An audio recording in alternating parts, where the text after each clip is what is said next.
Zin, priecīgs svētkus. Ziemassvētki sabraukuši, kaimiņam suni. Labi, ka nav sabraukuši šīs te Ziemassvētku paciņas, ko mēs jums esam uzveidojuši. Lūk, ar NGT Latviju. Pirmajām paciņām mums ir arī pat Aleks parakstījies un tā nāc uz NGT vai internetā vai tepat uz vietas Rīgā. Kāda bija adresēts? Duns jau 5. Duns jau 5. Kāda cena paciņām? Paciņas būs, vienas būs 25 eiro, Jā. Tad būs pa 50 eiro, un lielās paciņas būs pa 100 eiro, tur būs vairāk kaut kāds inventārs iekšā.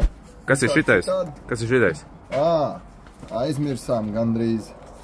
No visām paciņām, tātad 25 eiro paciņās, 50 eiro paciņās un 100 eiro paciņās, katrā pa vienam, jā, katrā veidā iekšā pa vienu. Būs laimīgās paciņas, tādas, kur būs iekšā ar Aleksu Copi nākamajā sezonā, viena diena pie manis, manā laivā, pacopēsim. Bet tas būs, jā, no visām 50 eiro paciņām vienā paciņā būs iekšā tāds, 25 eiro paciņās arī vienā būs iekšā pasvērts šis te, un arī kādā no tām paciņām būs. Tātad 3 gidēšanas būs Aleksam, un visādi citādi nākat.